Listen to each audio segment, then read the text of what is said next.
저는 뭐 법사위를 안 해서 잘 몰랐습니다만 총장님이 국회 이렇게 출석하신 게 14년 만이라고 들었는데 맞습니까? 전례를 제가 찾아보지 못해가지고 잘 모르겠습니다. 네. 저는 국회 출석이 나쁘지 않다고 보는 사람인데 어쨌든 관례에 비추어서 결단을 내리신 건데 검찰의 개혁 의지를 상징하는 것 같아서 저는 환영합니다. 잘하셨다고 말씀드리고 싶고요.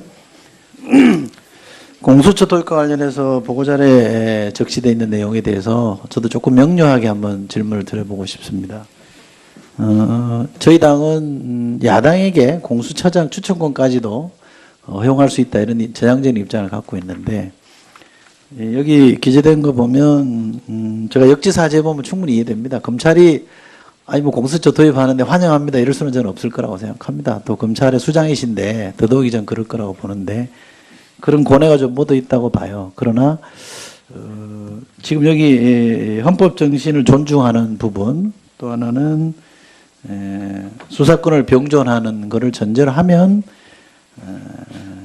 뭐 흔쾌히 찬성할 수는 없으나 불가피하게 수용할 수 있다 이런 정도의 뜻인 것 같은데 제 해석이 맞습니까? 공수처 도입 여부에 대해서는 국회에서 논의를 하고 있기 때문에 입법화가 되면 저희들이 존중하고 수용을 해야 한다고 생각합니다. 네, 뭐 국회 입법 상황은 국회에게 입법권이 있으니까 당연한 말씀이시고 국회에서 입법이 되면 행정부처로서는 존중하는 게 맞는 당연한 말씀이신데 저는 불가피하지만 수용하겠다라는 정신을 갖고 계신 걸로 지금 답변에도 그런 뜻이 읽혀서 좀 진전이 있다 이렇게 생각합니다. 그런 자세를 좀 유지해 주십사는 말씀 제가 드리고 싶어서 이 질문 꺼냈습니다. 두 가지 사례를 제가 좀 말씀을 드리겠습니다. 저는 검찰이 이 개혁 의지가 분명하고 과거와 다르다는 걸 보여주는 게 이 사법개혁 또는 검경 수사권 조정하는데 판단하는데 중요한 요소라고 좀 생각하는데요. 그와 관련해서 제가 두 가지 사례만 좀 여쭈어보겠습니다. 2015년 4월에 현직 검사 한 분이 술에 취한 여검사를 상대로 성범죄, 제가 구체적으로 듣기에는 성폭행을 저질렀다라는 사건이 있었습니다. 이게 이제 공론화가 당시 내부에서 공론화가 됐고요. 그런데 결국 이분은 그해 5월에 사표 내고 검찰을 떠나는 것으로 정리가 됐고 지금 성추행 사건 진상조사단에서 이분을 해외에 계신 분을 불러서 지금 조사를 했다고 제가 들었는데 여기까지는 맞는 거죠? 네, 어제 조사를 마쳤습니다. 팩트는 맞는 거죠. 근데 제가 좀 의문이 드는 거는 이게 이제 성범죄 친고죄가 폐지된 게 2013년 6월이니까 그 이후에 벌어진 사건이고 현직 검사 법을 집행하는 현직 검사에 의해서 저질러진 성폭행이면 당연히 저는 이거 검찰 내부에서 절차를 진행을 해서 징계를 하든 파면을 하든 해임을 하든 이런 게 진행되는 게 맞았을 텐데 제가 상식적인 눈으로 봐도 그런데 그냥 옷 벗고 나가는 걸로 정리가 됐단 말이죠. 제가 좀 과민하게 반응하는 겁니까? 아니면 조금 문제가 있다고 보십니까? 당시 사건화가 안 되게 된 과정이 저희들이 살펴보았는데 피해자 측에서 사건화되는 걸 강력하게 반대했던 걸로 그건 뭐 저도 그건 조사가 봤습니다. 됐다고 제가 보고를 받았습니다. 네. 근데 총장님, 이제 친고죄는 이미 폐지가 됐고요. 가해자에게 물어볼 정도였다면 사실관계는 분명한 거 아니었습니까, 그죠? 가해자한테 처벌을 원하느냐 이렇게 물어봤을 때 그 행위는 있었다는 걸 전제로 물어봤을 거 아닙니까? 행위는 있었던 거 아닙니까? 그죠? 뭔지는 모르지만 뭐 성범죄는 있었던 거란 말이죠. 그거를 검찰이 인지를 했단 말입니다. 근데 그거를 그냥 넘어갔다는 거죠. 저는 그건 이해가 되지 않습니다. 피해자를 보고하면서도 저는 처벌할 수 있는 방법이 얼마든지 있었을 거라고 보는데 그냥 넘어갔다는 거고요. 또 하나 이제 저도 익숙한 방식으로 좀 의문을 가질 수밖에 없는데 이분의 부친이 검찰 고위직 출신인 거죠. 또 이분과 특수관계 있는 분이 현직에 지금 핵심 요직에 계신 분이라고 제가 들었는데 저는 이분들이 영향을 끼쳤다고 보지 않습니다만 그렇게 소리가 만들어질 개연성이 있으면 검찰이 더 엄격하게 이 문제를 접근했어야 되는데 지나치게 관대했다. 근데 지금 와서는 또 처벌하겠다고 지금 조사하는 거 아닙니까? 피해자가 지금은 처벌을 원합니까? 그때는 처벌을 원하지 않았는데 지금은 처벌을 원하는 걸 입장이 바꾼 건 아닐 테죠? 근데 왜 검찰이 이 문제를 대하는 태도가 달라졌는지. 그거 제가 납득할 수 없어 드리는 말씀이고요. 비슷한 사례가 또 하나 있습니다. 2013년 7월입니다. 현직 검사 두 분이 필리핀 가서 성접대 받고 향응도 제공받았습니다. 근데도 이분들은 한 분은 큰 로펌에, 옷 벗고 로펌에 가 계시고 다른 한 분은 변호사로 일하고 있습니다. 아무런 처벌 안 받았습니다. 또 재밌는 거는 이분들의 이런 향응을, 성접대와 향응을 제보한 사람이 구속됐습니다. 이 제보자를 고소한 분은 향응과 성접대 한 사람의 친형입니다. 이거 그냥 삼류소설 아닙니까? 근데 성접대 받고 향응을 제공받은 현직 검사 두 분이 아무런 처벌을 안 받았어요. 총장님 어떻게 생각하십니까? 제가 구체적인 내용을 잘 알지 못해서. 아니 그냥 제가 드리는 말씀만 봐도 이상하죠. 뭔가. 근데 이제 그게 어느 범죄가 되는지는 저희들이 수사하는 입장에서는 아무래도 그쪽이 먼저 염두에 되는데 범죄 혐의가 구증이 잘 안 됐다면 아마 징계하는 방향으로 하려고 하지 않았을까 하는 생각이 듭니다. 근데 뭐 그냥 갔고요. 도리어 제보한 사람만 구속이 됐습니다. 그래서 이거는 뭐 이분은 이때 여기에 참여했던 분은 나중에 또 등장합니다. 제가 또 기회가 되면 질문을 드리겠습니다만 상식적인 눈으로 봤을 때 이상하지 않느냐라고 말씀드리는 거고, 그렇다면 검찰이 제 식구 감사기 같은 이런 낡은 관행, 이른바 적폐를 해소해야만이 검찰에 대한 신뢰가 회복이 되고 사법의 주체로 저희가 인정하지 않겠느냐 말씀을 제가 드리고 싶은 겁니다. 네, 제가 이 취임한 후로 또 그 전부터도 쭉 살펴보면 저희가 아까 정관예우 문제도 있었고 사건 처리 과정에서 검찰이 자체 비위 사실을 적발하거나 아니면 문제가 돼가지고 의혹이 제기가 돼서 조사를 마쳐서 처분을 아무리 해도 지금 불신의 정도가 좀 높습니다. 그 이유가 뭘까를 고민을 했고 이걸 어떻게 해소하는 게 나을까 하는 생각을 했는데 저는 제가 지금까지 생각해 본 걸로는 정관예우에 대해서는 좀 별다른 접근 트랙이 또 다른 접근 방법이 필요하겠다는 생각하는 것 하나하고 또 하나는 근본적으로 저희가 조사를 마치고 발표를 했을 때 불신의 벽이 너무 높기 때문에 법조 비리에 관한하는 별도의 조사 기구가 필요하지 않을까 하는 생각을 합니다. 별도의 조사 기구가 있어서 언제든지 조사받을 수 있다는 이게 염두에 있어야 사람들의 행동도 좀 조심스럽게 되고 또 하나는 조사의 결과에 대해서 저희가 사실은 내부 비리나 비위에 대해서 네, 좀 짧게 강력하게 정리하시죠. 처벌을 하려고는 합니다만 그 불신의 정도를 좀 더 낮출 수 있지 않을까 하는 생각을 하고 있습니다. 예, 이철희 의원님 수고하셨습니다. 다음 존경하는 염동열 의원님 질의하시겠습니다. 태백 횡성 영월 평창 정선의 염동열 의원입니다. 먼저 오늘 회의하기 전에 회의가 지연된 당사자로서 불편함을 드려서 송구스럽게 생각을 합니다. 저도 국회의원으로서의 역할, 또 사법개혁인으로서의 기능과 또 의무, 또 제가 짚고 넘어가야 할 여러 가지 문제점을 잘 알고 있습니다. 따라서 공과 사를 엄격하게 구분할 줄 아는 양식도 갖고 있습니다. 그래서 오늘 사실 이해관계가 좀 있기 때문에 불편한 마음으로 오기보다는 참석을 안 할까 고려했었습니다만은 제가 19대 때 사법개혁위원회로서 경찰과 검찰 그리고 공권력에 대한 여러 가지 공청회와 또 지역에 살던 주민으로서 또 지역에 관한 여러 가지 이런 경찰과 검찰의 문제점들을 소상히 전달하는 것도 매우 중요하다라고 생각을 해서 참석을 했습니다. 공과사 구분해서 질의를 드릴 테니까 불편하게 생각하지 마시고 답변해 주시면 고맙겠습니다. 우리 총장님께서 지금 사법개혁위원회가 추구하고 있는 이 문제점은 실질적으로 이제 공수처 설치 문제 그리고 국정원에서 대공수사권이 경찰에 가는 문제 그리고 수사권을 경찰에 이관하는 문제 이런 문제가 복합적으로 사법개혁의 역할입니다. 그런데 우리 검찰의 지금 문제점은 수사권을 경찰에 넘겨주냐 안 주냐는 문제가 실질적으로 현재 핫 이슈가 아니겠습니까? 그렇죠. 네, 그런 논의가 부분적으로 포함되어 있다고 생각합니다. 제가 경찰에도 이제 말씀을 좀 드렸습니다만은 이제 거대 권력을 이제 분산시키고 이제 경찰에 사실 수사권을 이용한다. 그렇게 된다고 한다면 실질적으로 국민을 위한 공권력이나 국민에 대한 민생에 대한 서비스가 아닌 오히려 기관과 기관의 충돌 또 갈등 이것을 이어진다고 한다면 오히려 국민에게 엄청난 불편함을 줄 수 있다고 하는 것이 제가 지난번 경찰청장에게 말씀을 드렸던 내용이요. 똑같은 내용을 총장님에게 드리면서 몇 가지 묻겠습니다.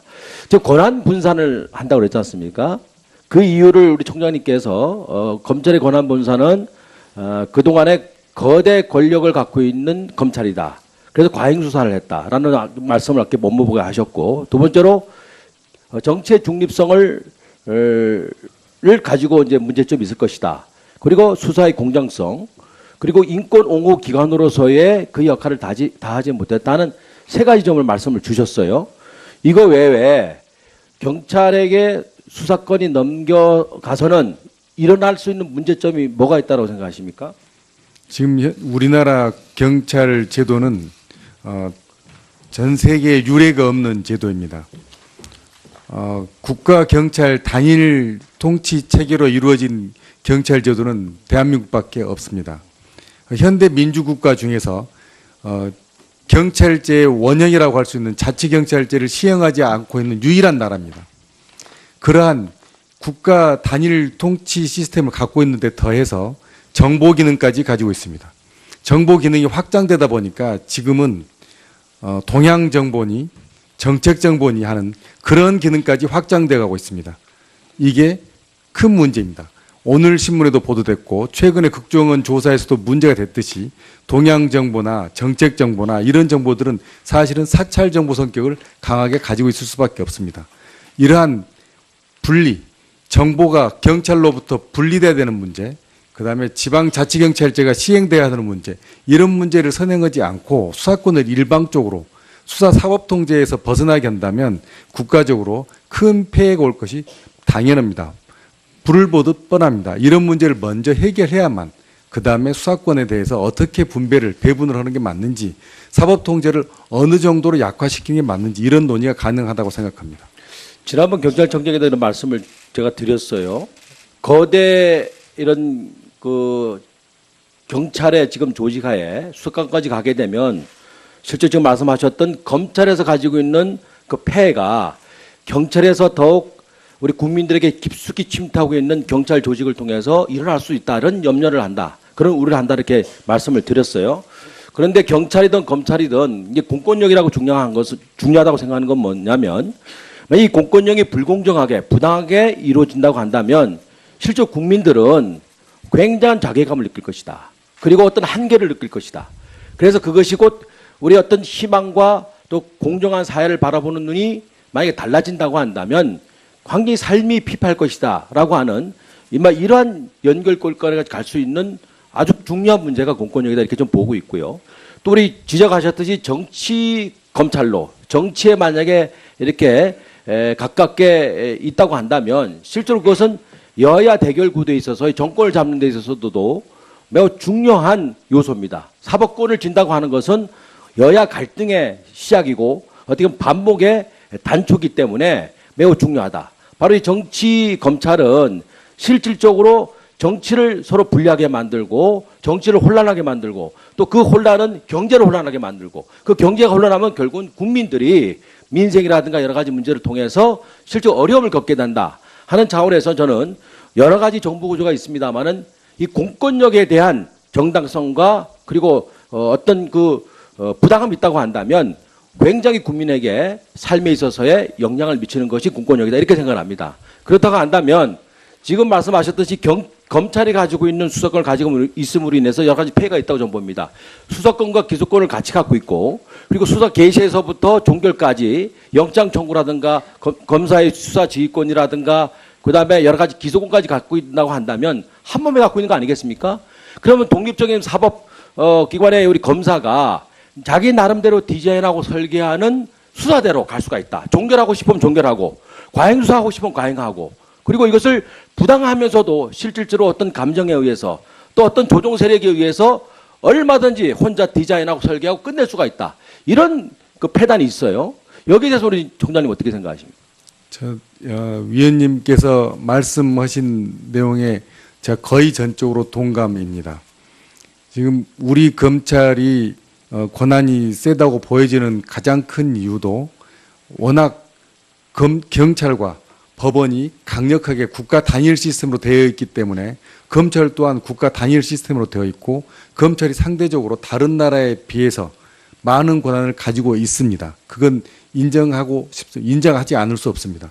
하지만 지금 상황에서 지금 저희가 이렇게 너무 많은 걸 가지고 있는 상황에서 어떻게 자기 절제를 할 수 있느냐, 이 문제는 개인에게만 맡겨줄 수 있는 문제는 아니고 제도적인 보완이 필요하다고 생각합니다. 그래서 몇 가지 현재로서 저희가 해야 되는 제도 개혁 방안은 지금 시행하려고 내놓거나 시행하고 있는 중이고, 근본적으로는 지금 위원님께서 지적하신 것처럼 검사가 수사 개시부터 수사 종결까지, 기소까지 모든 것을 다 하고 있는, 여기에서 나오는 병폐가 있습니다. 그런 부분을 저희가 어떻게 할 것인지는 저희들도 나름대로 내부적으로 토의를 하겠지만, 해주시죠. 하나 더는 수사 부분에서 저희가 너무 많이 하고 있는 직접 수사를 상당 부분 축소시켜야 된다는 생각을 하고, 이 축소된 수사조차도 수사가 진행되는 도중에는 끊임없이 견제를 받아야 되고, 수사가 이루어진 다음에는 반드시 책임을 물을 수 있는 그런 구조가 형성돼야 한다고 생각합니다. 저희가 너무 많은 수사를 하고 있는 데서는 다른 방안으로 또 토의를 해야 되지 않을까 하는 생각합니다.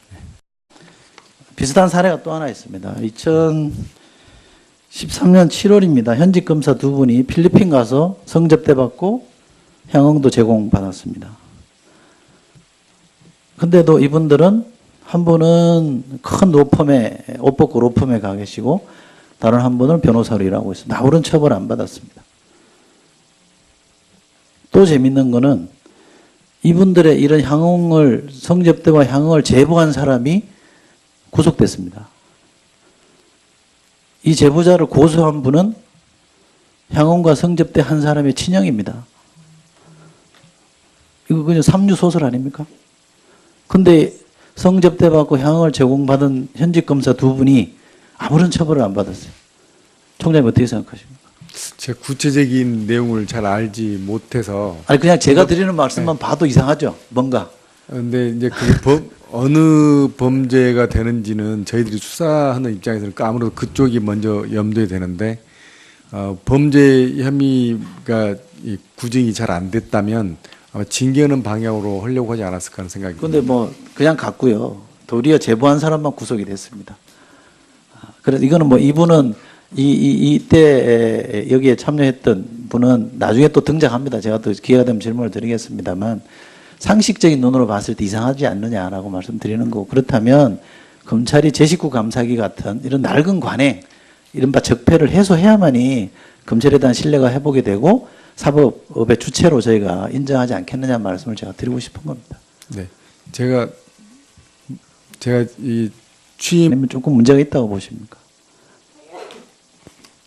당시 사건화가 안 되게 된 과정이 저희들이 살펴보았는데, 피해자 측에서 사건화되는 걸 강력하게 반대했던 걸로 그건 뭐 저도 그건 조사가 봤습니다. 됐다고 제가 보고를 받았습니다. 네. 근데 총장님, 이제 친고죄는 이미 폐지가 됐고요.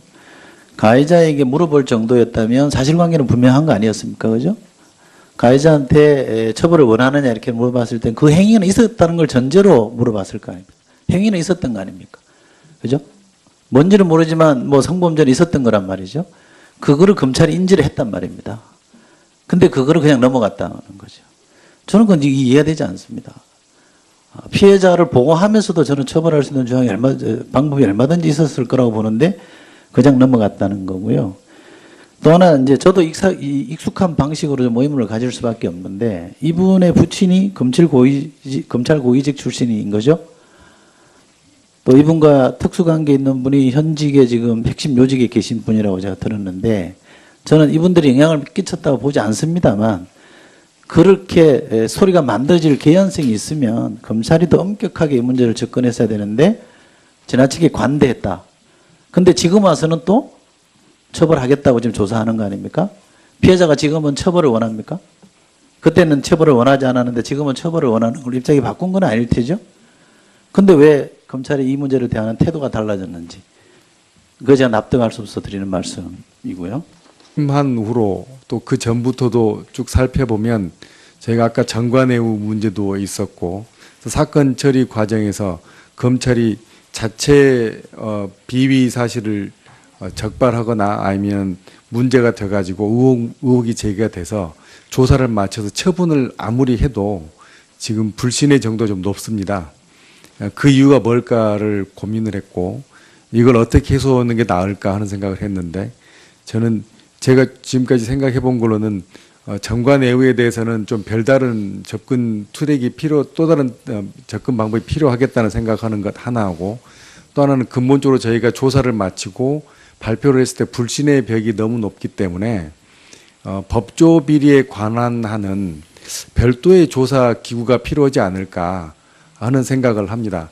별도의 조사 기구가 있어서 언제든지 조사받을 수 있다는 이게 염두에 있어야 사람들의 행동도 좀 조심스럽게 되고 또 하나는 조사의 결과에 대해서 저희가 사실은 내부 비리나 비위에 대해서 네, 좀 짧게 강력하게 정리하시죠. 처벌을 하려고는 합니다만 그 불신의 정도를 좀 더 낮출 수 있지 않을까 하는 생각을 하고 있습니다. 예, 이철희 의원님 수고하셨습니다. 다음 정기호안은 염동열 의원님 질의하시겠습니다. 태백 횡성 영월 평창 경선의 염동일 의원입니다. 먼저 오늘 회의하기 전에 회의가 지연된 당사자로서 불편함을 드려서 송구스럽게 생각을 합니다. 저도 국회의원으로서의 역할, 또 사법개혁인으로서의 기능과 또 의무, 또 제가 짚고 넘어가야 할 여러 가지 문제점을 잘 알고 있습니다. 따라서 공과 사를 엄격하게 구분.